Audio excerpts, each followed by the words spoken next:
सांगितलं ना की ईज ऑफ कम्प्लायन्स डिक्रिमिनलायझेशन हा खूप मोठा विषय आहे, त्याचा आम्ही कमिटी रिपोर्ट पण केला होता. पण महत्त्वाची गोष्ट हीच आहे की आज जी आपण परिस्थिती पाहतोय, मुंबई गोवा महामार्ग तर आहेच, म्हणजे येणं जाणं तर कठीण आहेच, पण आत आल्या स्वागताला एक खड्डा मोठा होता, तो तुम्ही पाहिला मीही पाहिला, आणि अशीच परिस्थिती असेल तर हे जेव्हा तुम्ही बाकीचं तर सोडा, हे उद्योजक जेव्हा दुसऱ्यांकडे जातात, गुंतवणूकदारांकडे जातात की माझ्या इंडस्ट्रीमध्ये गुंतवणूक करा, कोण येऊन इथे गुंतवणूक करणार आहे, कोण येऊन इन्व्हेस्टमेंट करणार आहे आणि कोण यांना वाढवण्यासाठी वेळ देतो.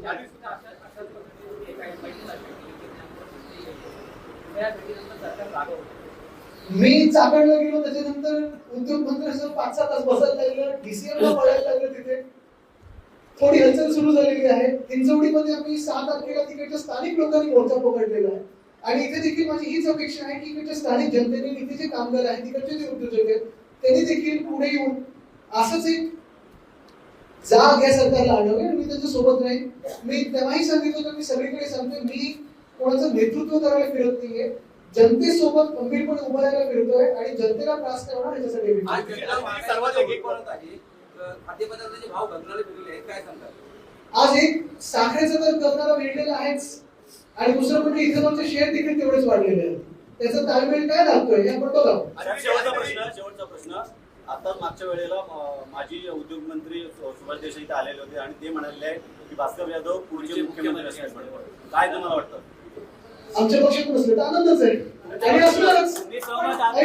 मुख्य गोष्ट हीच आहे, देसाई साहेब आणि भास्करजी यांचं जुनी मैत्री आहे, आणि आता पण आम्ही पाहतो भास्कर जाधवजी खूप मोठ्या एका वेगळ्या आणि लढत असतात. आता आम्ही कोणी कुठचं पद पाहिजे, मुख्यमंत्री पद पाहिजे, विरोधी पक्ष नेता पद पाहिजे किंवा हे ते ह्याच्या मागे पडतच नाही.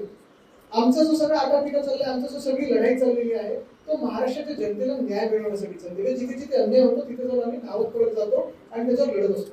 आता पण तुम्ही पाहिलं असेल, जेव्हा जेव्हा हाऊस मध्ये पण भास्करजी आणि मी, आम्ही दोघंच दिसत असतो, आम्ही लढत असतात. ते उठले की मी उठलो, मी उठलो की ते उठतात, आमचे मागचे सगळे 18-20 लोक उठतात, काँग्रेस एनसीपी सोबत येतात. आम्ही कशासाठी लढतो? आणि बाकीचे मतं सोडा, भास्करजींना विरोधी पक्ष नेता पण द्यायला हे सरकार घाबरतं. आम्ही त्याला चॅलेंज करतो.